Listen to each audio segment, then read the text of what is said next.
What's up, you guys? Welcome to Walk the Line. We're going to be dissecting the UFC Vegas 98 fight card. This fight card is very important for the future of the flyweight division, which is one of my favorite divisions. In the main event, we got Brandon Royval taking on Tatsuro Taira. You guys know I've been very high on Tatsuro Taira. I think that if he gets past Royval here, he is most likely fighting for the belt after this. And then Brandon Royval is coming off a big win too. He just defeated Brandon Morono. The fight before that, he lost a title fight. He lost an attempt to become the champion of the divisions, but he's right in the mix too. You go out there and you hand Tatsuro Taira his first ever loss, he's right back in the mix too. I mean, this is a crucial fight for the division. As far as the division goes, we also have a talented newcomer in the 17-2 Ramazan Temirov. That division just keeps getting new faces added to it that show to have a lot of potential. He's taking on CJ Vergara. We'll see how he performs there.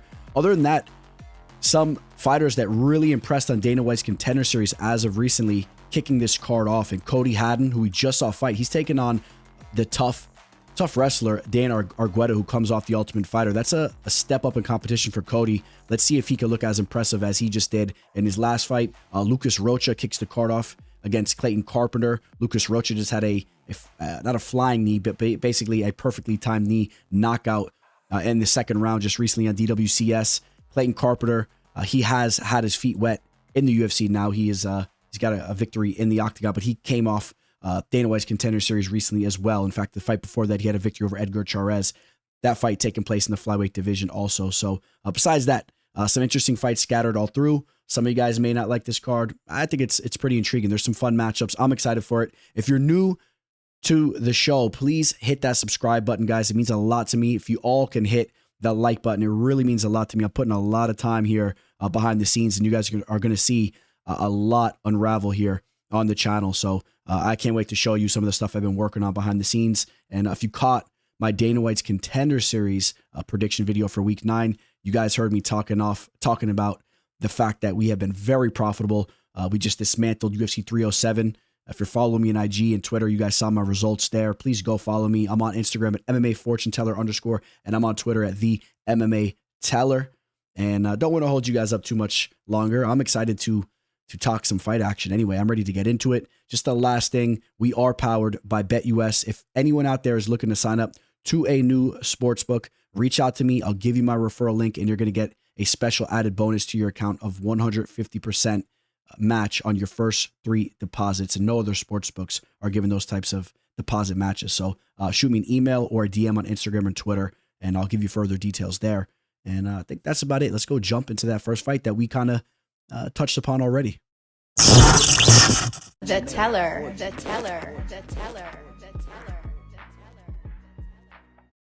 So Clayton Carpenter will welcome Lucas Rocha to the UFC, but it's not like he's some long-time veteran, right? Carpenter, with just one official UFC fight under his belt, he came from Dana White's Contender Series, just like Rocha is as he comes into this fight.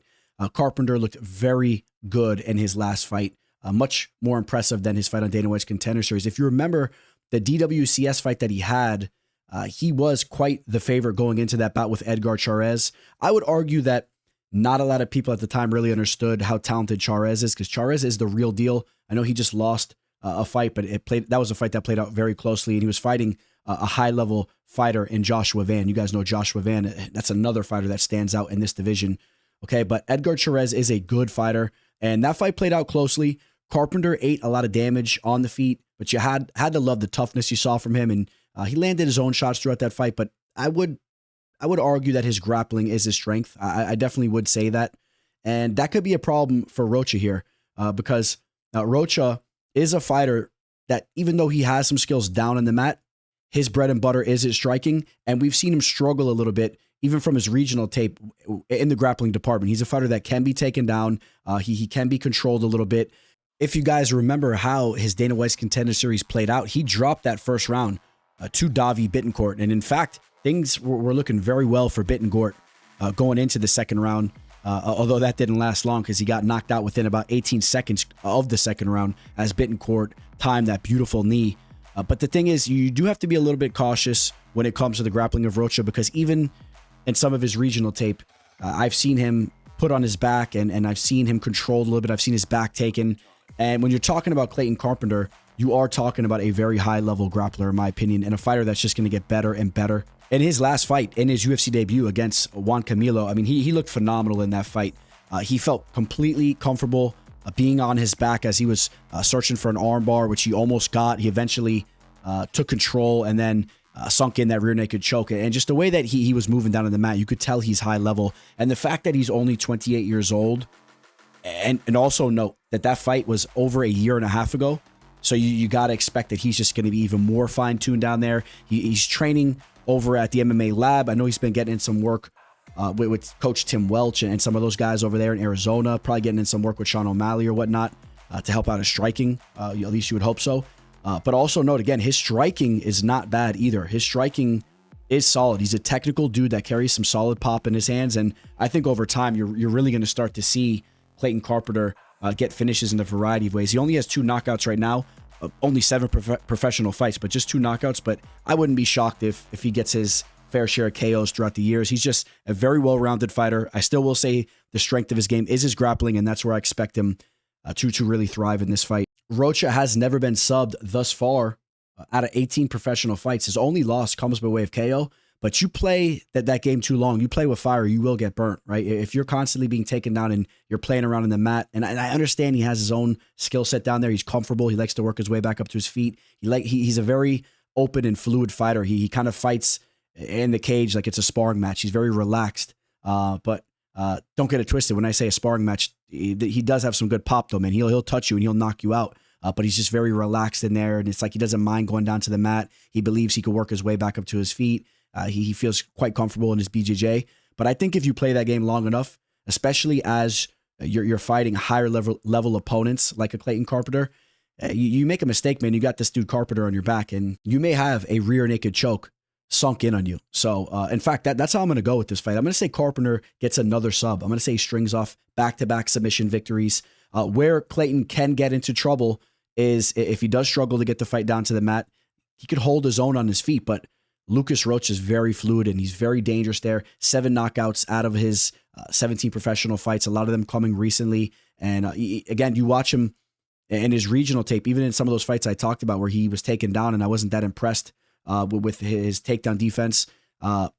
He does work his way back up to his feet. And in some of those fights, he's gotten finishes. He's gotten brutal knockout victories. But it's weird. Even in some of those fights, he was touched up on the feet as well. I've seen him dropped, circling back to what I was saying earlier about him kind of being in that very lackadaisical type of style where it's like he doesn't really mind taking fire to try to return fire. And he's just in there to have a good time and really entertain a solid fight. So he puts himself at risk to be hurt or finished, but he could also finish you. Okay. One thing I also like for Carpenter, I just want to bring up real quick, is the fact that he is the larger fighter here. Lucas Rocha is somewhat undersized, even for the flyweight division. Carpenter, he's a pretty imposing fighter for the division. He takes care of himself. He's got some solid muscle mass. He's a very physically strong dude. If he gets on top of Rocha down in the mat, I could see him having success here. I'm going to go with Clayton Carpenter getting a first or second round submission. I'll say he gets a rear naked choke, actually. He'll be the first man to ever submit Lucas Rocha. And let's go take a look at the betting line and see what we're talking about here. Clayton Carpenter is a -195 on BetUS. He opened up as a -145, so some strong action coming in on Carpenter. I'm in agreement with the line movement. I think that he's the superior fighter. But I will just say one more time, if Carpenter is going to fall into trouble in this fight, it's going to be if he struggles to continuously get the fight down to the mat and he gets peppered up, he gets touched up a little bit. We saw glimpses of that against Edgar Chairez. Chairez was touching him up there too, so that's something to keep an eye on. But all in all, I like Clayton Carpenter. -195 is where the line is right now. Do I see any kind of value on that? I mean, you're starting to push it a little bit. In my opinion, you definitely wanted to be on it earlier. It's losing its value. I wouldn't tell you guys to stay away from it. If you were kind of on Carpenter, I wouldn't steer you away from it because I do like him here. But that line's getting up there, and you obviously wanted to be on it earlier. Give me Clayton Carpenter via submission. In the bantamweight division, we have another fighter being welcomed to the UFC here, and Cody Haddon, Argueta, Dan Argueta, the former Ultimate Fighter contestant, will be the fighter welcoming him. This is a little bit of a stylistic clash here, in my opinion, in some ways. Cody Haddon, a 3-time Australian boxing champion, Although he does have some solid BJJ as well, he's really a solid prospect and had one of the most impressive victories on Dana White's Contender Series in a while. I mean, that was really impressive what he went out there and did to Billy Brand, who is a product of Team Alpha Male, a fighter that's actually decent as far as I'm concerned. That's a fighter that you still kind of have to keep an eye on. I think he may get another opportunity and may work his way into the UFC down the line. So to go out there and really dominate him the way that he did, getting the better of him in the striking exchanges and then dominating him down in the mat too, getting that sub, it was impressive to say the least. But Dan Argueta, without a doubt, is a fighter that his wrestling is his strength. When you think about Argueta having success in the cage, it's really pushing the pace, using his cardio, and eventually mixing in his grappling. I would actually say that his striking is pretty low level. A perfect example of that was in his UFC debut in a fight where he took it on short notice against Damon Jackson up a weight class. We saw there was a moment in time where Damon Jackson was hurt on the feet. Damon Jackson's a very low level striker as well. He's a fighter that has thrived using his grappling and pressure. But in a moment in time where Argueta had him hurt, Argueta didn't even know what to do. He was scratching his head and he continuously was shooting takedowns when he had Damon Jackson completely out on his feet. He kind of accidentally fell into that situation, just landing a shot. But I'm telling you guys, his striking is not on the level. And the one thing that kind of concerns me is as Argueta eventually went back down to his natural weight class in the bantamweight division here, you would think that he would start to really dominate and control guys down the mat and have a lot of success in that avenue. And that really hasn't been the case. You take a look at his last two fights, he was completely out-hustled by Miles Johns. Miles Johns won that fight. Now, it was overturned due to a failed drug test, but remember, Miles Johns absolutely dominated that matchup. He out-hustled him late, and Miles Johns has since still gone on to look very well, even after that drug testing situation, so you can't really just say that he performed because he was on performance-enhancing drugs, in my opinion. And in Dan Argueta's last fight, he just got submitted by Gene Matsumoto, another talented fighter that just recently came off Dana White's Contender Series. I believe Cody Haddon is just going to be on a whole another level in the stand-up department. I think he could really hurt Argueta. He most likely gets a knockout if the fight plays out there too long. And in the other scenario where Argueta just completely tries to force the wrestling and tries to make it an ugly grappling type of affair, Cody Haddon's BJJ is solid. I could see him reversing Argueta. I could see him getting on top of Argueta and maybe even getting a finish down there as well. Argueta has great cardio, like I said. He's a tough dude, but he's got a big old noggin that is there to be hit, and Cody Haddon is very accurate with his shots. I think that Cody Haddon is a different type of fighter. He's a career mixed martial artist. He's been training since he was very young. You could pull up pictures and videos of him when he was just a kid, getting ready to make his run into the UFC one day. While on the other hand, Argueta, with that wrestling base, he's a fighter that got into the MMA game a little bit later. He's more of a wrestler, and you never saw his overall skills just completely catch up to the wrestling aspect of his game. So Cody Haddon should have a lot of success in this fight. And Haddon, at just 26 years old, you're going to start to see some real growth in his game. As I always like to say, with these young fighters, as they start to get towards their mid-20s, creeping up to their prime years, you see these big jumps as far as their talent goes. You see these big strides of growth from them. And I'm not saying that Dan Argueta is a finished product. He's 31 years old. I mean, he's technically in his physical prime right now, and you could still see a little evolution from him. He surrounds himself with good people like Cub Swanson and whatnot. But I have a hard time believing we're going to see his striking take that big of a leap. And Cody Haddon's just on another level. And I'm going to say Cody Haddon gets a finish in this fight. I think the big question is does he get a knockout or a sub? Because I think he can get either. Now, we've never seen Argueta get knocked out. He's very tough, but he does eat a lot of damage. Excuse me, he takes a lot of damage. Okay, so like I said earlier, you play that game too long, you play with fire too long, eventually you will get burnt. Okay, you can't rely on that big head too much and rely on your toughness too much. Eventually, something's going to hurt you in there, and you may even just get TKO'd by just being out-volumed and bloodied up and whatnot. So I think Haddon is live to get a knockout. 5 of his 7 victories have come by way of knockout. And I also think that he could potentially hurt Argueta, follow him down to the mat, and get a sub. So I'm kind of torn on how he gets the finish, but I want to be clear. I think that Haddon does get the finish here. I'll give you guys a pick here in a second. I'll give you an official method of victory. But Haddon opened up as a -180 favorite on BetUS. He touched -170, and now he's back at -190. I like Haddon to get the job done. I don't mind the line. The line really hasn't moved too far. Anything under -200, I really do like it. I could even see targeting Haddon up towards a -220 favorite. Anything past that, you kind of have to pump the brakes a little bit because you do have to understand Dan Argueta is a step up in competition, right? When you take a look at Haddon's resume, it's not filled with a lot of high-level fighters. The one high-level fighter that's on there is Steve Erceg, and Steve Erceg actually defeated him. Okay, so you do note that as well. And that fight took place back in 2021, about 3 years ago. Haddon was just 23 years old at the time. He lost the decision to Steve Erceg over at Eternal MMA. And Erceg's a good fighter, even though he's coming off a tough loss. So just part of the learning experience for Haddon. Haddon's starting to hit his stride. I like Cody Haddon to get. I'm really torn on whether he's going to get that knockout or sub, man.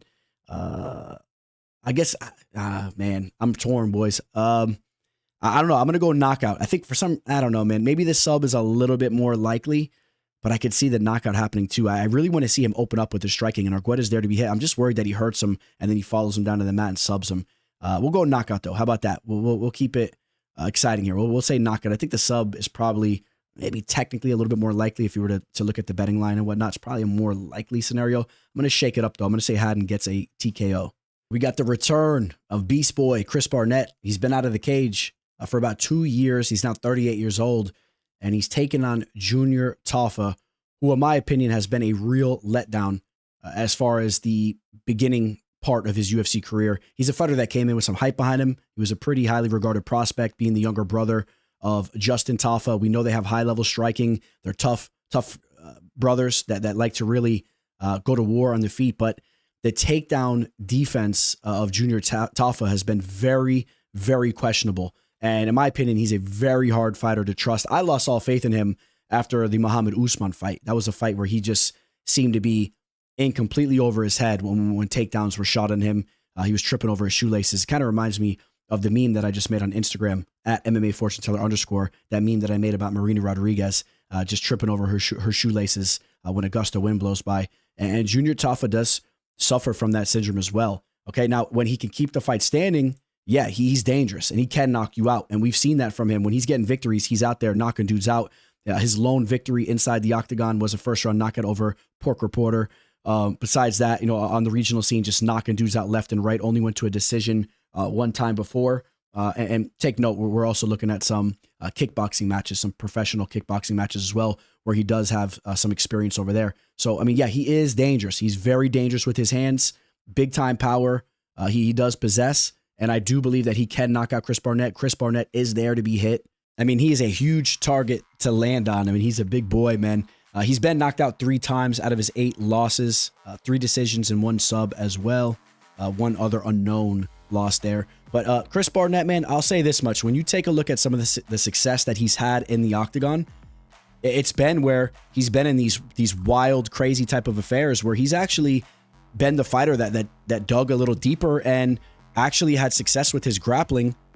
You take a look at the Jay Collier fight. That was a fight where he got on top of Collier and finished him up with some ground and pound. I mean, if he gets on top of you, good luck getting up. I mean, if he gets on top of Tafa, I would love to see Tafa try to work his way out of it because he does not know what he's doing. He's a fish out of water down there. The Gene Vellante fight, that was a fight where things got crazy and he dug deep and he prevailed there, even though Gene Vellante was very out of shape for that fight. You got to understand that that wasn't even a prime, not even near a prime form of a Gene Vellante, who was still a low-level fighter. But I'll tell you what, I just do not have any faith in Junior Tafa right now. He did not look good against Walter Walker in his last fight. A little controversy behind that one, but make no mistake, Walker was taking that fight. Before that, he got beaten down by Marcos Rogerio de Lima, just completely outclassed in that fight. We mentioned the Porker victory and then the Usman loss also. I mean, he is 1-3 since debuting in the UFC, and I once upon a time had some high regards for him as a prospect, but I have completely turned my back on him. I'm going to tell you guys what. So, and I think you guys know what I'm about to say here and where I'm going with this. I am on the plus 315 underdog, Chris Barnett. I'm on Beast Boy here. And I'll tell you what, this fight may play out in a type of situation where I sound dumb on the mic right now. Okay. There is that type of opportunity out there, right? Tafa may go out there, completely outclass him on the feet, land some big shots and knock him out. And we may see Beast Boy just kind of flopping around, falling on his face. I mean, he's 38 years old. He hasn't been in the cage in about 2 years. Tafa at least has been in there recently. He's 10 years younger. There is that type of situation to potentially happen. But I think there's plenty of value on the plus 315 line. And I also think there's a very likely situation that Barnett can get on top of Tafa, that Tafa doesn't lace up before he steps into the cage, and Barnett gets on top of him in a grueling type of fight, and he TKOs him down on the mat, or even just takes rounds by getting on top of him. The big question really is how serious did Barnett take this fight? Also note, Barnett is from Tampa, and as I'm filming this, there's a Category 5 hurricane headed right towards Tampa. So I wonder what's going on with him as far as his personal life goes and his family and whatnot.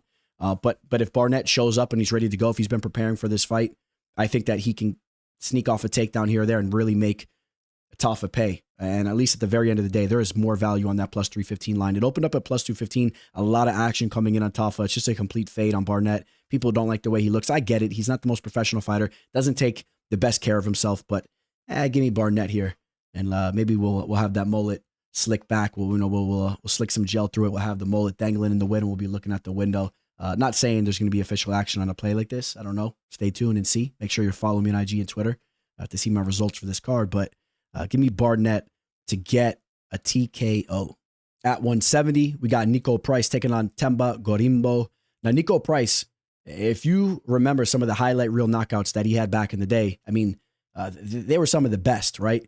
The ones that come to mind right off the rip was the Randy Brown KO. If you guys remember that, he was on bottom position, almost kind of like fishing for an armbar, if you will. Not really, but you know what I'm saying? He was on his back kind of in that position, and he was just slamming the hammer fists, and he landed flush and KO'd Randy Brown. The other one that really stood out to me was the James Vick up kick. I was there for that one live. I believe that was in Orlando. I forget if that was Tampa or Orlando. I believe it was Orlando, but that was just another brutal KO loss for James Vick there. And it just kind of showcased how dangerous Niko Price could be from any position in a fight, okay? Now, I don't believe that he's really the same fighter that he once was. I think that he may have some distractions outside the cage. I know he has a lot of children. I forget the exact number, but maybe he has like 7 kids or something like that. So he's a family man. And you kind of seen that in his recent fights. He just doesn't seem to be the same fighter. Not only that, but you also take into consideration that he is 35 years old and he has a lot of wear and tear on him. He's been in some wars. And I know that he just got a decision victory over Alex Morono, who we will be talking about a little bit later. But besides that, L's all over the place. You look at the Robbie Lawler knockout. That's the very questionable loss on his resume, because Lawler was at the very end of the road. He was way up there in age. It was his retirement fight. And, you know, we were all happy. We would have all been happy just to see Robbie go out there and kind of deliver for the fans, just from an entertainment standpoint. We weren't expecting him to go out there and get a victory. He goes out there and starches Niko. That's something that you had to kind of be scratching your head when you saw. And then the loss before that to Phil Rowe, I was there for that fight live as well. And that was a fight that was 1-1 going into the third, and Phil Rowe dug deep and took over that fight. Niko slowed down there. So I don't know. I do believe that Niko is really on the downhill. Well, on the other hand, Themba has been on absolute fire. I mean, he has a lot of momentum behind him. He's on a 3-fight winning streak. Now, not the biggest of names, but he's just been looking phenomenal out there. Just came off a victory over Ramiz Brahimaj. Tough, I believe a Fortis MMA product that has some solid grappling. And we saw Themba just putting it to him, pushing the pace throughout that fight, working the clinch, just doing a little bit of everything in there.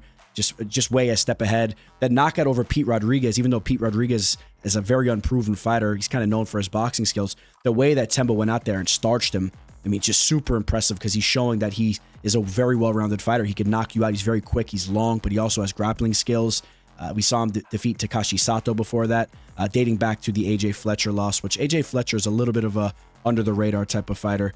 And I just think that Themba's coming into this fight with a lot more momentum. I believe that Themba has a lot more left to offer the fight game. Even though he's 33 years old, he's creeping up on 34. He just has 17 pro fights, and I think that he's starting to hit his stride right now. I mean, he's in phenomenal shape, and I think, like I said, he has a lot more mileage to give the game. Defensively, he's looked a lot sharper. He's barely been landed on him. I mean, you take a look at the numbers here. He's only been hit with an absurd 1.08 strikes per minute. I mean, that's just nothing there. Well, he's only landed 2.53. Niko Price has been much more active offensively, but Niko has absorbed 5.69. That's a higher mark than he's landing, right? So you never like to see those kind of numbers, right? You never want to see a fighter absorbing more than he's landing, and both those numbers are very high, but it doesn't look the best, especially with him being up there in age. So yes, I am liking Themba Gorimbo to get the W here. I think that he can get a late finish. I could potentially see him getting like a second or third round KO. The one thing that would worry me as far as targeting the KO, we saw in his last fight, he is comfortable just kind of doing what he needs to do to even just get a W at times. Right in that last fight, he was working a lot in the clinch and kind of pushing the pace with the grappling and just being a step ahead there, not really looking for the finish, but he does have finishing ability. So if he opens up, we can see a weathered Niko Price kind of break in that third round. So I'm going to say that Gorimbo steps it up a little bit here and gets a third round TKO, second or third round TKO. And let's take a look at the betting line. Niko Price's. And real quick, I'll just say this real quick before we dive into the line. I just want to throw this out there. Just playing devil's advocate.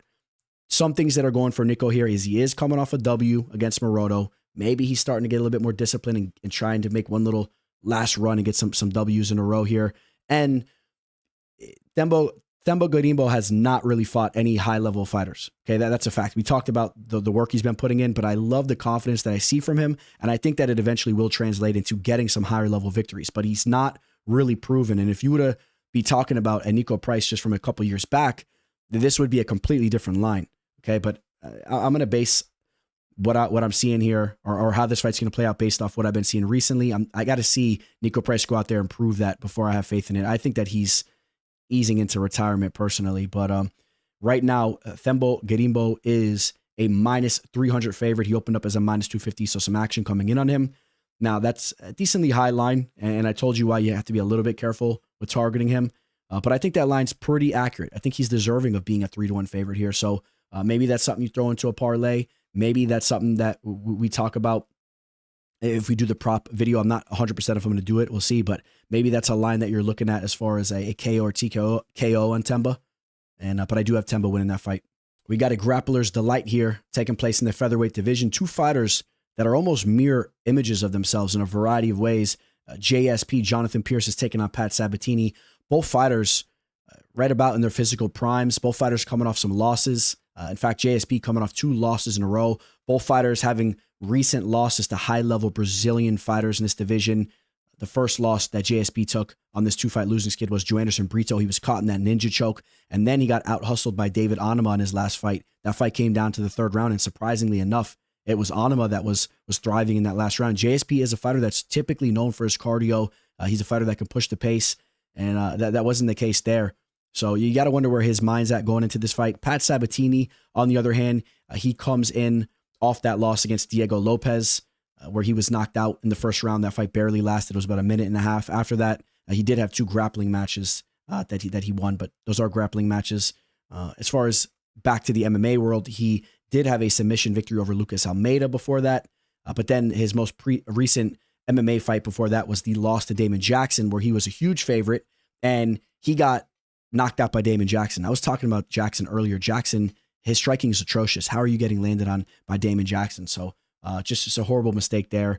And going into that fight, he really had some momentum behind him. He was on quite the winning streak, dating back to his UFC debut against Tristan Connolly, where he then went on to win 4 in a row leading up to that Jackson loss. So we know that Pat Sabatini trains out of Philly with all those high-level fighters that have been having a lot of success, right? That Gracie Philly team over there. You got fighters like Sean Brady, Joe Pyfer, and all them. And we'll see if Pat Sabatini can get the train back on the tracks and look to follow the lead of his teammates. And I'll tell you what, I've been a little bit back and forth with who I am going to pick for this fight, but I am settling with the underdog Pat Sabatini. I'm going to say that he shows up and his head is on his shoulders and he fights a smart fight and could actually have success late in this fight. And that's not to say that we haven't seen him slow down as well. I remember the Tristan Connolly fight. I remember he slowed down in that fight. He was up the first 2 rounds and the third round didn't go his way. But still, Pat Sabatini has had fights where he's really dominated with his grappling. I think that he may be the slightly better grappler. And that's saying something because JSP is high level. JSP has solid wrestling. But Pat Sabatini has a mixture of wrestling and high-level jiu-jitsu, man. He's very active over on the grappling scene. We talked about the 2 victories that he comes into this fight off of, the grappling victory. So maybe his ego's a little bit, back up. He's not coming in too down and out. Well, on the other hand, JSP is probably questioning himself a little bit coming in 0-2 on his last 2 fights. So I'm going to go with Pat Sabatini.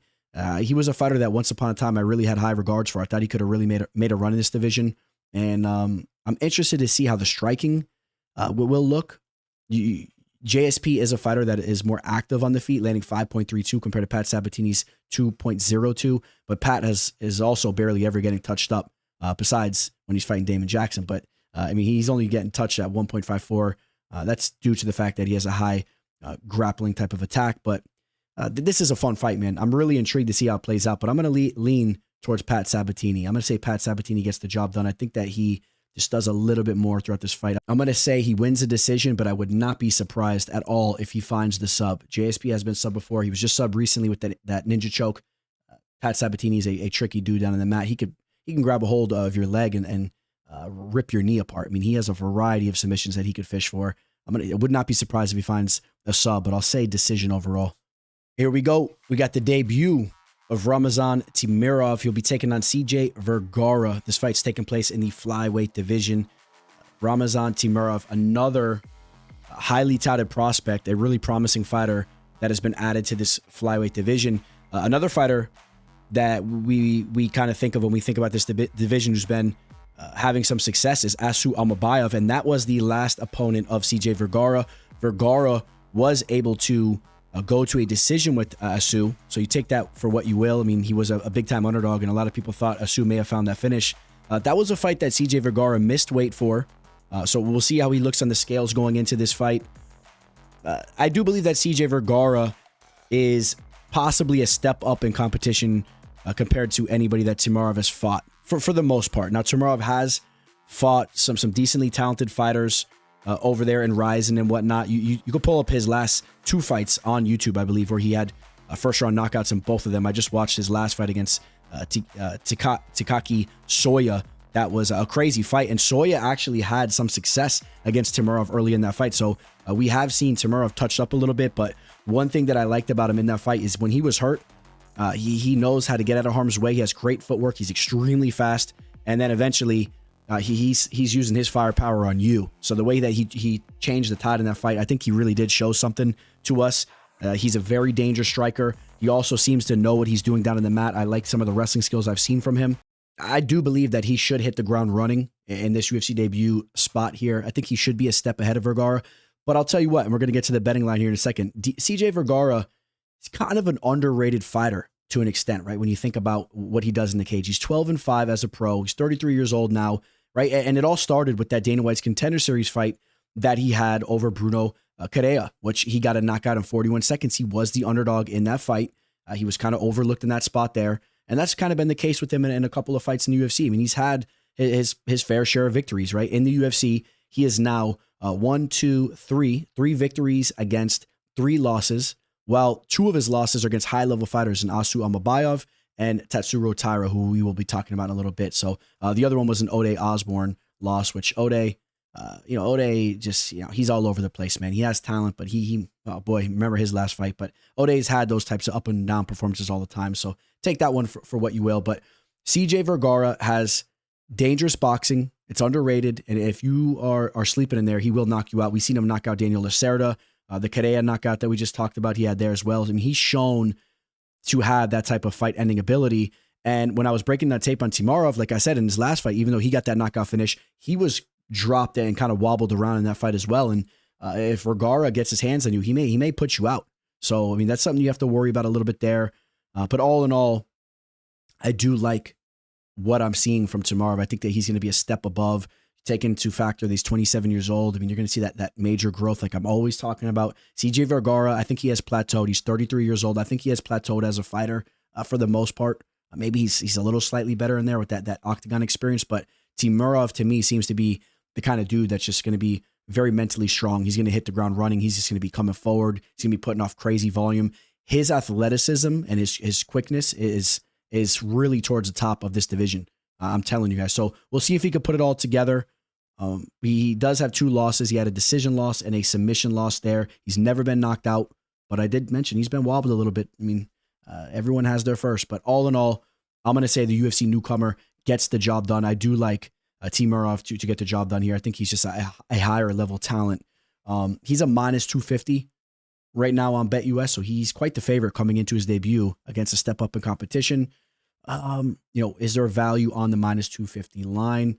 it's quite an accurate line for me. As you can see, I'm kind of on the fence with where I stand on it. I think it's very accurate. I think he should be a pretty decent favorite here. I'm behind the hype, and I have a pretty strong feeling that he's going to come in, deliver, and get the job done one way or another. And don't be surprised if he actually hurts Vergara. Vergara has never been knocked out. Also, he's shown to be very durable. He's game in there, but Temirov is quick. He has 11 knockouts out of his 17 victories, man. He's aggressive, and his hands are quick, man. He could touch your chin. He could put you out. I mean, I'm interested to see if either man can land that big shot and shake things up. But just don't be surprised if we see a knockout either way, because this should be a fight where they're really scrapping it out. There's a high pace in it, and I like Temirov to get the job done. I'm going to say he wins a decision. It's kind of hard to bank on that knockout victory. Just Vergara's never been finished in the flyweight division. I'm going to say Temirov shows up and gets the unanimous decision, and people are kind of impressed with what they see with the quick movement and whatnot, and the well-rounded skills that he will showcase. In the welterweight division, we got Chidi Njokuani taking on Jared Gooden. Chidi Njokuani, a fighter I've been following for a long time. It took him quite a while to finally get into the UFC. He came off Dana White's Contender Series. I was following him from way back from the regional scene. He's fought all around. You name all the big-time regional promotions. He's been there. He also fought in Bellator. I used to follow his brother, Anthony Njokuani, back in the WEC, man. These dudes are talented strikers. When you talk about the Njokuani brothers, very talented strikers. Their overall games have rounded out, and Chidi's been working on everything. And but when you're talking Chidi Njokuani, what really stands out to me is his Muay Thai skills, and he's a very, very rangy fighter. He's got some solid attributes that he brings to the cage. He has an 80-inch wingspan. Jared Gooden has some long arms in there too for the welterweight division at 77, but Chidi Njokuani still with a 3-inch reach advantage. He's going to be 3 inches taller. He's very rangy. The thing that I haven't liked that I've been seeing from Chidi as of recently, which coincidentally he's 35 years old now, he has definitely looked to have taken a step back as far as how he's looking in the cage. I mean, dating back to when he got knocked out against Gregory Rodriguez, which is a high-level fighter, then he loses a decision to Albert Durirov. The knockout to Mihail Oleksiejczak was the questionable one, man. Got broken down in that fight, broke down in the first round, got ground and pounded there. And then even his last fight, he bounces back with the victory, but it's against Heath McKee, and it goes to a split decision. That was a fight where I did have some action on him, and he cashed for us, but I didn't like how that fight played out overall. He did hurt McKee kind of early on, but McKee was tough as he is, but I'm not super impressed with who McKee is overall. I mean, I like some things he does well, but I thought Chidi should have went out there and looked better. So I just, where is he at mentally going into this fight? And on the other hand, you have Jared Gooden, who is a very hungry fighter. This is a fighter that has been let go by the UFC, right? They've given him opportunities and they kicked him to the curb. They've brought him back in. He really wants to prove himself to show that he's a real legitimate UFC fighter, that he should be cemented in that octagon. He doesn't want to be disrespected like he has in the past. And obviously it all starts with getting victories. He's coming into this fight off of a victory where he submitted Wellington Turman, who trains with Teixeira, Haddon, and all them. I would say Turman, a little bit of a flaky fighter, right? At one point in time, we had high hopes for him. It was kind of a big prospect coming in, and he's definitely fell off a cliff there. So take that victory for what you will. Lost the fight to Carlson Harris before that, and then he was on the regional scene, putting in some work. Took a loss to Impa Kasingane before Impa solidified himself over there in PFL Tour, when Impa was just kind of searching for fights, and that was over at XMMA. Impa finished him in the first round, but has a victory over Curtis Melander, a former UFC fighter. Well, he's been on the regional adventure. And then you look at his last stint in the UFC, he ended it with the loss to Randy Brown, had the victory over Nicholas Stoles before that, 2 losses in a row before that victory against Abu Bakar Nurmagomedov and Alan Jouban. It's been all over the place with Gooden. But I will say this, if Chidi enters the cage and he's a little too lackadaisical, I would not be surprised if Gooden lands a big shot and gets a knockout. Okay, how about this? 11 knockouts out of the 23 victories for Jared Gooden. And interestingly enough, 23 victories for Chidi Njokuani, with 11 of them coming by way of knockout. I thought that stat was pretty interesting there.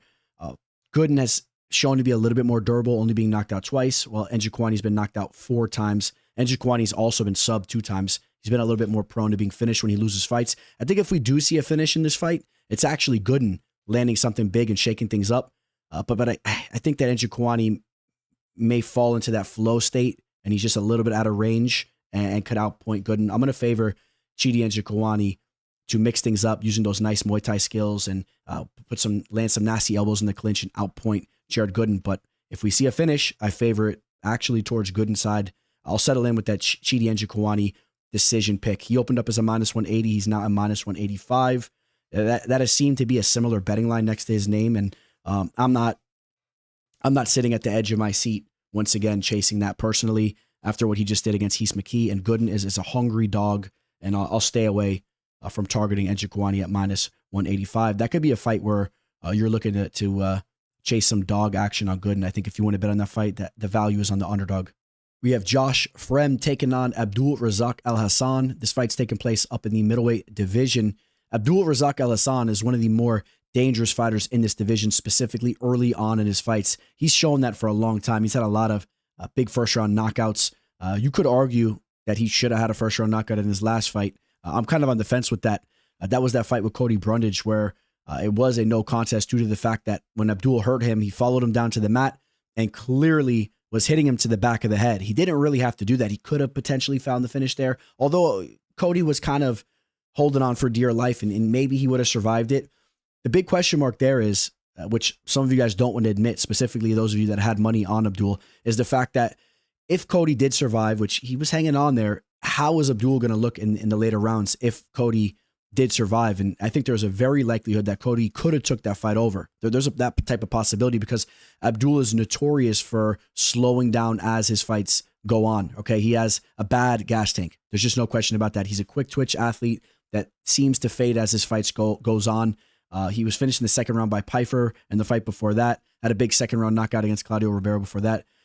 Losses to Buckley, Jacob Malkoun, Chaos Williams, and Minor Lazez throughout the past years, dating back to 2020, while also showing that dangerous ability that he has where he knocked out Alessio De Chirico in just 17 seconds. That was a crazy one for him there. Knocked out Niko Price in the first round. Knocked out Sabah Hamasi in the first round 2 times in a row. Don't get me started on Hamasi. You guys know I got stories about him for all you OGs that have been following the show for a long time. But here's the thing. The Minor Lazez fight was a fight that really showed the deficiencies that Abdul has in his game, right? That was a fight where things didn't go his way early on in the fight, didn't find that early knockout, and Minor Lazez just played with his food in there. Abdul really does slow down as his fights go on, and he's also somewhat prone to being hurt early on as well, right? Chaos Williams knocked him out in the first round, and we have seen him hurt in his fights before.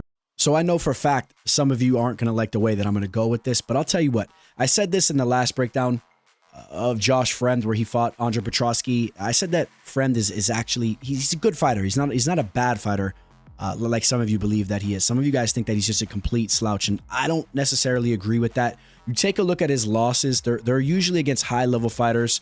He just got out-hustled by Petroski. Petroski used his wrestling to sneak that fight out. Petroski's a high-level fighter. Yes, he was finished by Roman Kopylov, but when you take a look at the fights that he's been finished in, it's against high-level fighters for the most part, right? He got knocked out by Gregory Rodriguez over in the LFA. The Trayshawn Gore fight, okay, take that one for what you will, but he did go to a decision with Anthony Hernandez, who's one of the top fighters in this division. He's under the radar. If you ask me, he's going to start to make a run for the title before you know it.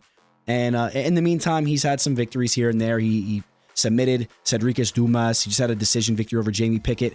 I just think that he's a decently well-rounded fighter, and he's a large fighter for the division. He's a big frame. He's 6'4", with a 76-inch wingspan.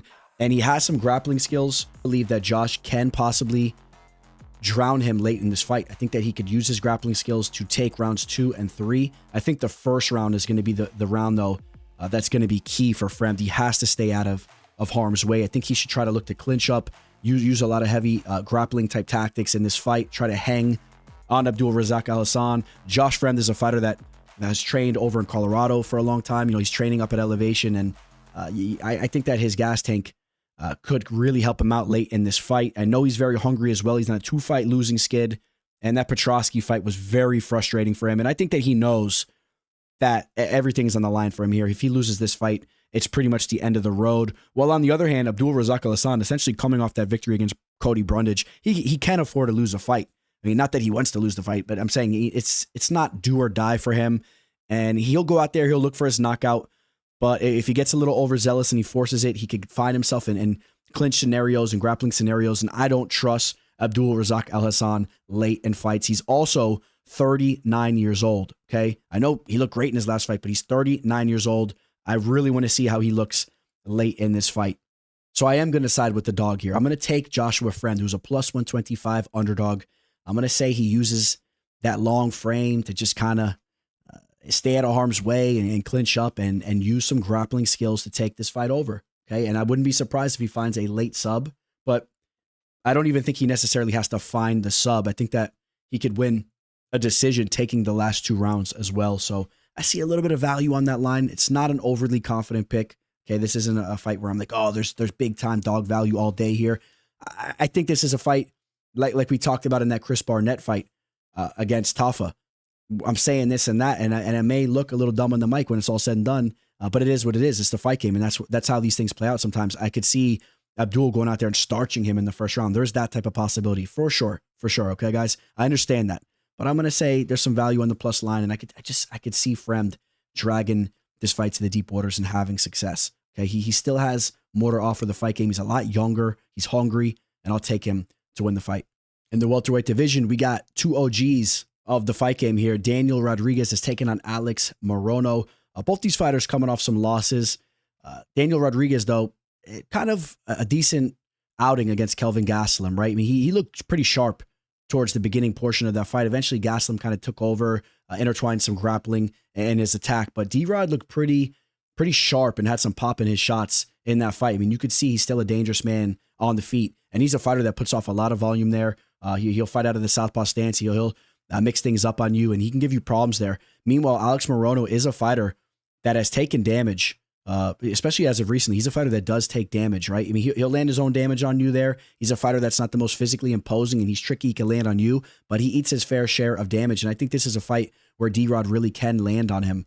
Now, D-Rod is a friend of a friend to me, right? If you guys didn't know, Sasha Palatnikov, a fighter that I interviewed back in the day on MMA Live Discussion, out of all the fighters that I interviewed, all the former UFC fighters or current UFC fighters, he was one that I kept in touch with a lot, and we talk often, and he's a great dude, and he's still putting in work in. If you didn't see, as of recently, man, he really got stiffed, man, because he just recently got knocked out in karate combat, and the dude used an illegal tactic in the fight, and that's a fight that hopefully is going to be ran back, and Palatnikov's going to get some revenge there, because Palatnikov was winning the beginning part of that fight, and his opponent put double underhooks in it and slammed him and spiked him on his head, when that's a tactic you could not use in karate combat. Okay, but Sasha Palatnikov is very close with D-Rod. He will most likely be cornering D-Rod. He corners D-Rod for the vast majority of his fights. He just flew out for the last fight and cornered D-Rod in that fight against Gastelum. So, again, Palatnikov is a fighter and a friend that I talk with very often. So, but as you guys know, I try to make sure there's never a bias when I'm giving you a prediction for a fight. And it's not like I know D-Rod anyway, but the fact that Sasha will be cornering him does gravitate me towards rooting for D-Rod. But take a look at my predictions for D-Rod in his last 3 fights, which he has lost all 3 of them. I didn't pick him to win any of those fights. Okay, so again, I always try to be honest on the mic here. Now, this is a solid spot for D-Rod, though. I think that D-Rod should prevail. I think that D-Rod's going to get the better of the striking exchanges. Even though he's more up there in age, I feel like he has a little bit more left to offer the fight game. Morono's been on the decline. As good as D-Rod looked early in that fight, I could see him bloodying Morono up and hurting Morono in this fight. As of recently, you take a look at Morono's work. I mean, he just lost to Niko Price, a fighter that I'm not that high on. We just talked about Price. Price was able to go out there and get the better of Morono. Morono got touched up in that fight. Before that, he had a victory against Court McGee, but then lost to Buckley. It's been a lot of win-loss going on. He was knocked out against Santiago Ponzinibbio in the 3rd round. We've seen Morono hurt throughout his UFC career, knocked out by KS Williams in the 1st round. One fight that always stood out to me was it was one of his earlier fights where he fought Niko Price. That was a fight that was overturned due to a marijuana drug test on Niko Price's end. And again, we just talked about Niko Price there, but Niko Price was losing that fight against Morono, but then eventually landed some big shots and knocked Morono out. Okay, so just he's been a fighter that has had those moments where he's kind of frozen up and he's been hurt. And I just think that D-Rod can land on him in this fight. I could see him landing some significant damage, and it's not going to be one of those vintage performances by Morono where he's just crafty and herky-jerky, mixing things up. Because I do understand that Morono is a high-level BJJ player. He's a Brazilian Jiu-Jitsu black belt, and we've seen D-Rod struggle a little bit against grapplers. But I think that D-Rod can keep this fight standing for the most part and should be able to land. I think Morono entertains a good amount of striking exchanges, and I think that D-Rod will take advantage of that. I like D-Rod in this spot. I'll let you guys know that right now. Both these fighters getting up there in age. They've been around for a while. I just could see D-Rod bloodying Morono up and getting the better of the striking exchanges, and he may very well find a knockout in this fight too. How about that? Now we'll take a look at the betting line. D-Rod is a 2-1 favorite. He's a -200. I do believe that line's a little steep, if I'm being honest here. I like D-Rod to win the fight, but I have him capped more like a -160, -170. He should be the favorite with the way he's been looking. But Morono still has some tricks up his sleeve, and if he could try to get this fight down to the mat and change levels and mix things up, and he can make this fight play out a lot closer than maybe a 2-1 line on D-Rod's end there. But I like D-Rod to get the better of this fight, and I'm going to say that D-Rod gets a knockout. How about that? I'm going to say D-Rod gets the knockout in this fight. I'm going to say he lands something big and shakes things up, and that would be a fun knockout victory to watch. And even if D-Rod doesn't find that knockout, I mean, the volume and activity he puts out in the feet, it's second to not many, maybe second to none. I mean, he's landing 7.42 throughout a lot of UFC fights too. He has a solid resume behind him, and he's putting out there 7.42 strikes landed per minute. He's very active. If it goes to the judges' scorecards, I think he betters Morono there anyway. Just he needs to keep the fight standing for the most part. He needs to have this fight on the feet for at least 10 minutes or so. Doesn't want to be playing around in the mat too much. We got a strawweight matchup here between Cory, McKenna, and Julia Polastri. Julia Polastri just made her UFC debut against Josephine Knutson. She took a unanimous decision loss there. Josephine Knutson's a very talented kickboxer, and she's going to give a lot of girls problems in the cage. So that was what it was. But before that, Polastri looked pretty damn good in that Dana White's Contender Series bout where she had the victory over Patricia Alujas. She was able to get the rear naked choke, and towards the later half of her career, and keep in mind, she's still very young at 26, but towards this second half of her career that has taken place, she's really starting to show signs of growth with her grappling. She had an arm triangle choke before that against Brenda Gottig. That was over at LFA. And going into that fight, Gottig was the fighter who was talking about how she was going to exploit Polastri down in the mat. Because people do fear the striking that Polastri has. She's a good striker. Obviously, she wasn't on Knutson's level there, but she's not a bad fighter. And she brings in a solid 5.5 inch, or at least right around a 5-inch reach advantage to this fight, even though she's an inch shorter. Cory McKenna notoriously known for having a little bit of T-Rex syndrome there. And now it's not that I feel that Cory McKenna is just an atrocious striker. It's not that she doesn't have any skills there. She's decent.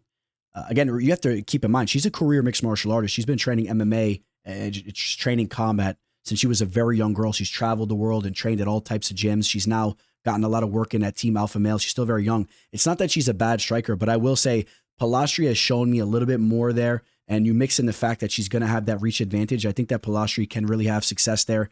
We've seen Cory McKenna have some hiccups in the cage before. She went into the Elise Reed fight as a pretty big favorite, and she dropped the ball there. She lost a split decision. Whether or not you thought she won that fight, it was close. You can't argue that she underperformed. She definitely underperformed in that fight.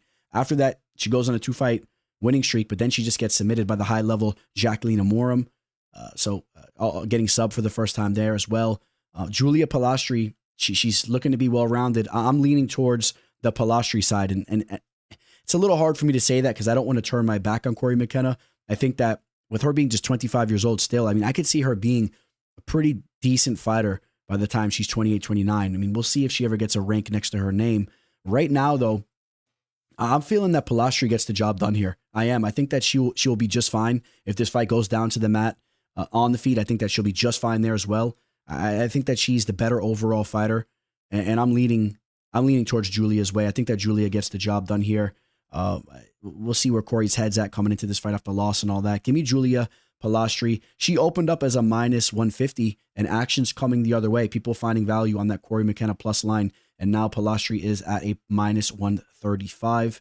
I'm in agreement that the line should be close. No one's a clear big time favorite or a hefty favorite here.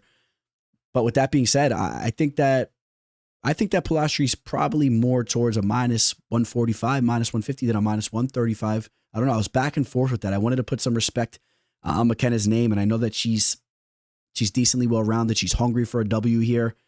But the more I break down tape, I just think that Polastri will be just fine on the mat if McKenna wants to try to change levels and use some wrestling like we saw her do in the Vanessa Demopoulos fight way back in the day where she was able to get a victory over Demopoulos. She was a big dog going into that fight on DWCS, as Themba was a former LFA champion. We know a lot more about Themba these days, but she ain't going to be able to do that to Polastri. Polastri's ground game and her guard is very active. She's reversing girls down in the mat. And on the feet, I think that she'll be the sharper striker. I could see her just kind of landing on the mark a little quicker and a little sharper. Give me Julia Polastri to win a decision.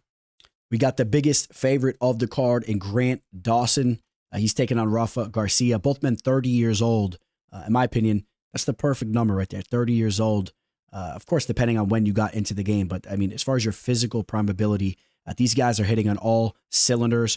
Grant Dawson, a phenomenal fighter. When he shows up, man, when he's hitting on all cylinders, he is a phenomenal fighter. He just went out there, dominated Joe Selecki.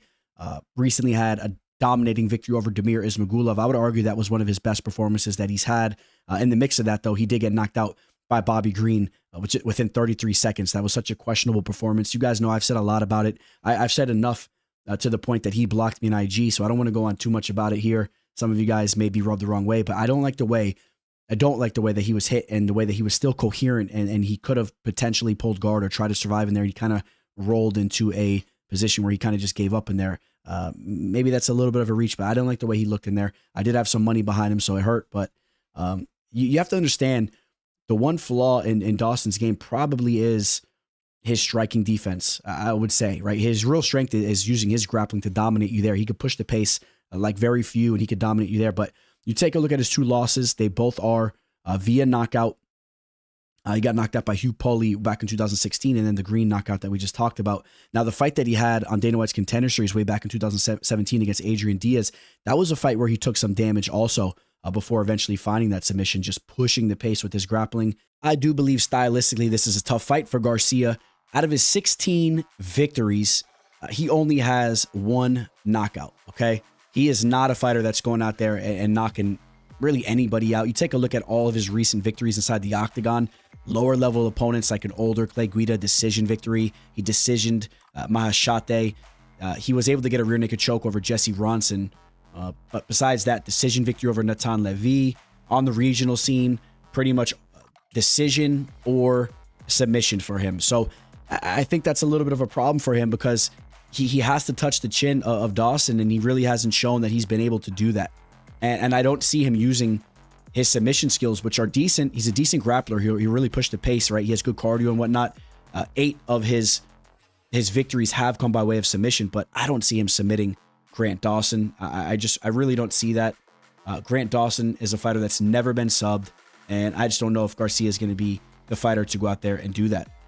So as much as I would like to see Garcia go out here and shake things up, or I would like to say there's some value on his line because he's not a bad fighter, the thing is, stylistically, this fight is a problem for him. I think it is because Grant Dawson is going to get the better of those grappling exchanges. He's going to be better in the clinch, and Dawson's striking has came around a little bit as well. So even if it just stays there, I could see Dawson outpointing Garcia. I didn't like what I saw from Garcia in that fight against Drakkar Klose. He was outstruck 61-34 as far as significant strikes go. Not to say Drakkar Klose is a bad fighter, but I think that Dawson's a step above to an extent there too, and I could see Dawson replicating a lot of that standing. I think that this is a spot where Dawson will go out and he will handle business. He's the biggest favorite of the card. He's a -440. Is there any value on that line? It's a high line. He opened up at -400. Maybe you could argue that you could have threw that in a parlay, maybe a 2-piece there, just because like we talked about, stylistically, you're not so much at risk. But this is the fight game, small gloves too, man. Garcia can push the pace. Maybe he gets his second knockout as a pro, and it's against a high-level Dawson. I mean, there's a possibility we see that. I'm not banking on that, and it's probably a safe target if you're taking Grant Dawson there. And I'll say that Dawson will win via decision. Garcia has never been finished before. He's been durable. He's a very tough dude, good cardio, decent grappling skills to avoid being subbed. I could see Dawson just kind of mopping him up down there and winning a decision. Quite the lackluster co-main event, if you ask me. We got Brad Tavares taking on Jun Young Park. Fight taking place in the middleweight division.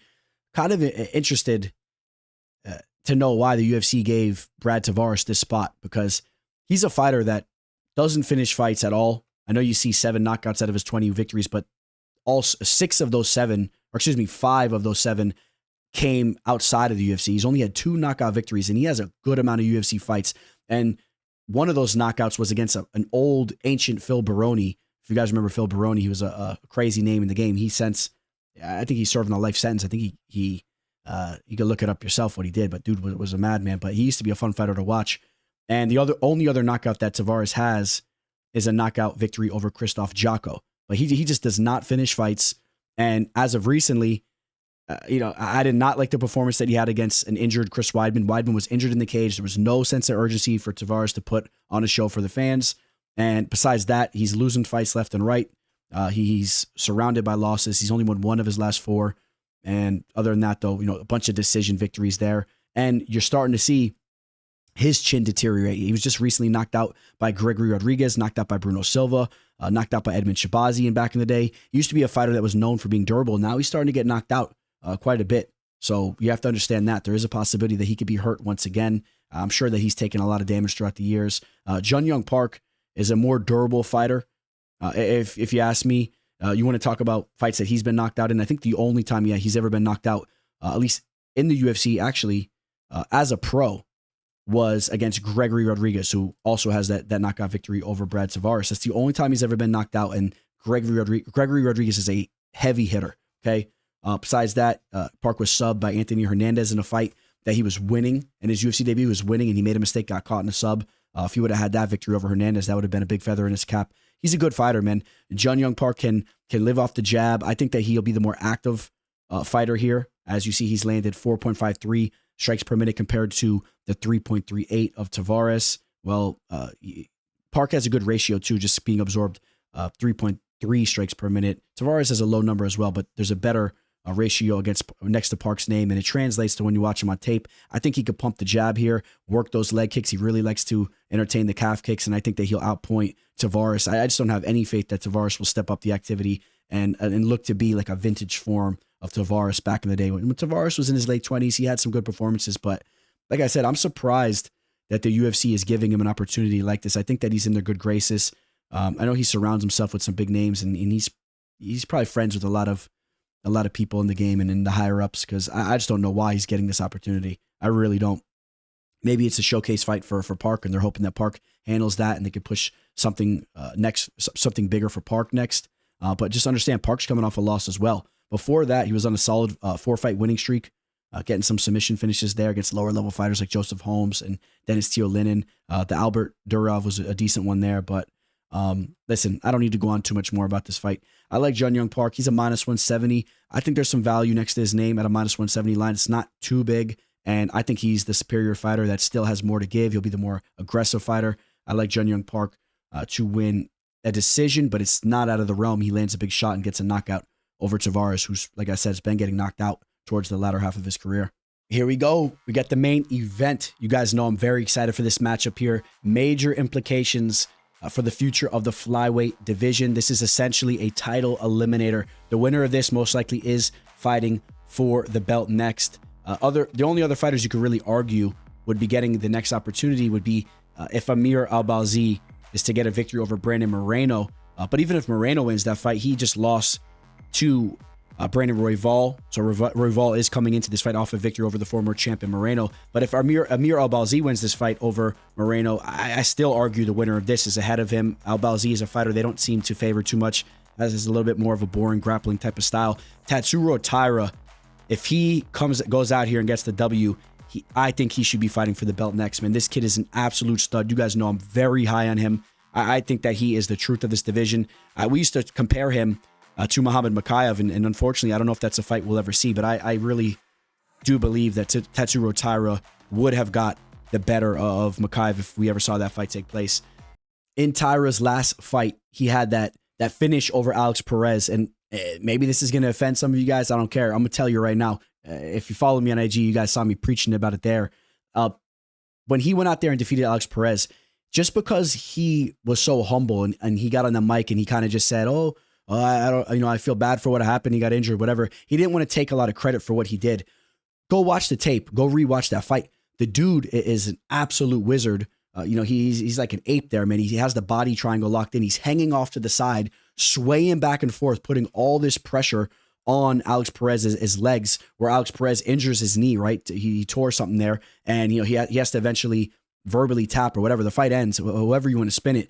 That's a finish, man. That's a finish. And I've been telling you guys, Tatsuro Taira's grappling is ridiculous. I think it's up there at I don't want to say it's the highest level grappling in the division, because of course I don't want to disrespect the champ in Pantoja, who's very high level there, and there's a couple other fighters that are up there too. But Tatsuro Taira, when it's all said and done, he may be one of the best grapplers this division has ever seen. I mean, he is super high level, and we could talk about the striking too, because in that fight against Perez, they were going back and forth, and Perez was just out of range a little bit, and he touched him up a little bit, and people were talking about, oh, his striking's not there.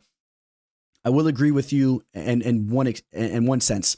As he gets to the higher level fights, if he can't go down to the mat, I want to see more head movement from him. I don't like his head movement, and he could be there to be hit a little bit, but he's just out of range, and you got to give him credit for just being out of range. And I think offensively, he is very polished. His jab is beautiful. He's rangy for the division, and he's starting to land on dudes as well. So I just think that he's a complete fighter, but I do want to see his head movement step up more so. So he had that Perez knockout. Before that, he knocked out Carlos Hernandez. He decisioned the talented Edgar Cherez, submitted Jesus Aguilar, submitted CJ Vergara, had a victory over Carlos Candelario, a bunch of submission victories and knockout victories coming into the UFC. He's just 24 years old.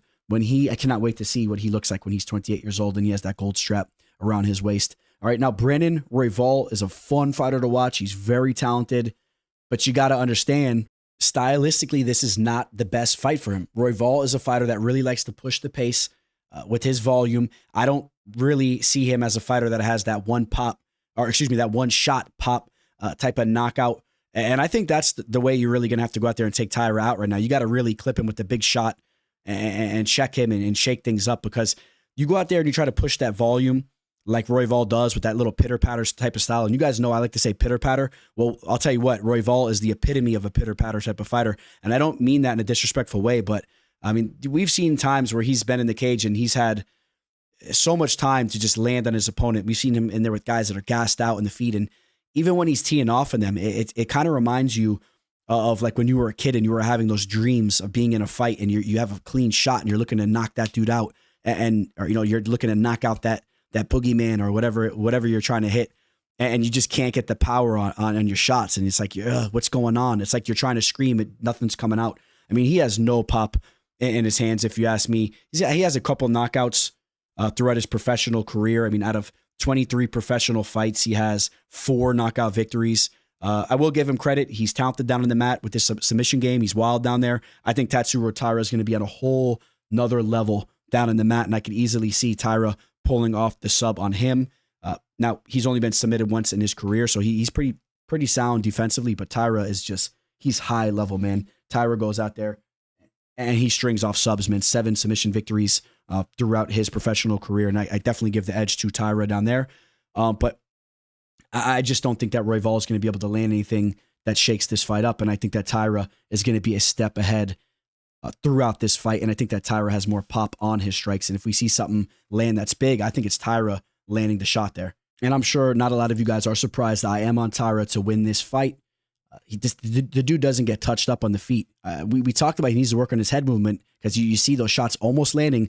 Still understand he's not really getting touched. He's not. He's only been absorbing 1.7 strikes per minute. He knows how to play his fight safely and work his game. And I think that he does that once again. I think that Tatsuro Taira wins this fight. I'm going to say he wins this fight via submission. I'm going to say he pulls off the sub. He has 25 minutes to do it. Royval is good down there, but he will take risks at times, and I could see Taira capitalizing on that and being only the second man to ever submit Royval, which is a big feather in his cap, and that gives him enough momentum to fight for the belt next. So I'm very excited to see it. I like Tatsuro Taira. I think that he handles this fight. I love me some Royval, man. He looked good against Morono, but Morono, I don't know, man. Morono looked a little off as well, and I want to give Royval credit for that fight. He came through as a solid dog too, but I think that Tatsuro Taira is the part of the new wave of this division, and he's going to be the champion. I take Taira over Pantoja, especially by the time he gets in there with him. He'll have more time to sharpen his skill set and mature. I like I've been saying it, guys. You guys know I've been saying it. Tatsuro Taira is the future champion of this division, and I think that he'll hold on to that belt for a while. He may lose the belt. He'll make another run at it, regain the belt. He may be like a 2-time flyweight champion. He's that good, and he has so much time ahead of him.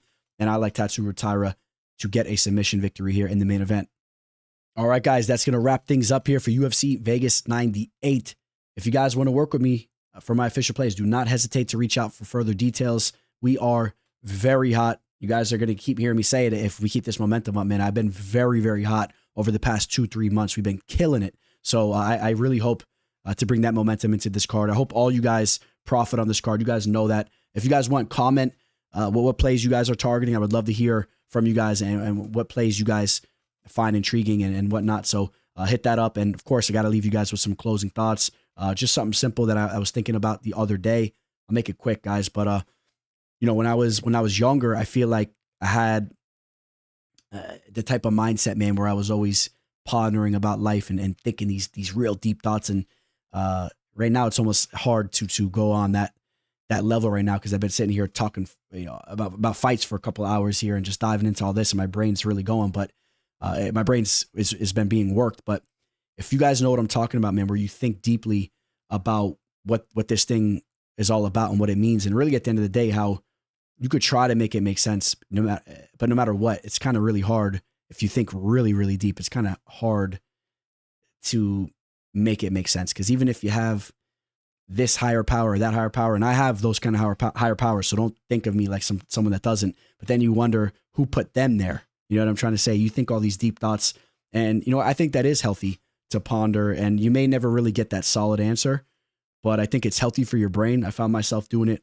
again recently. I was talking with some friends and some people and whatnot, and we were kind of having that conversation. It was a cool conversation, and I noticed that night I started having some deep dreams, which when I was younger, I used to have a lot more dreams, which I still do dream a lot, but I've always been, when I was younger, I was someone that really dreamed a lot. And it was funny.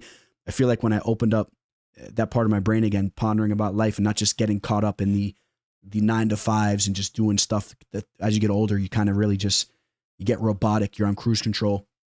You got to kind of run that back, man. And I think it's good just to open that part of your brain up, get the dreaming going, get all those wild aspects of your brain hitting on all cylinders. It's a good thing. So that's just something I was thinking about. Now, I know that's more of a random thought, guys, but that's something that was on my mind recently. So I think that is good. If you found yourself being a little robotic and just going through the motions and losing some of that creativity that your brain had when you were younger, try to just physically and manually just bring it back. Don't expect it just to happen. Make a conscious decision to sit back, get my voice out of your ears, turn this off, turn YouTube off, get the headphones out your ears.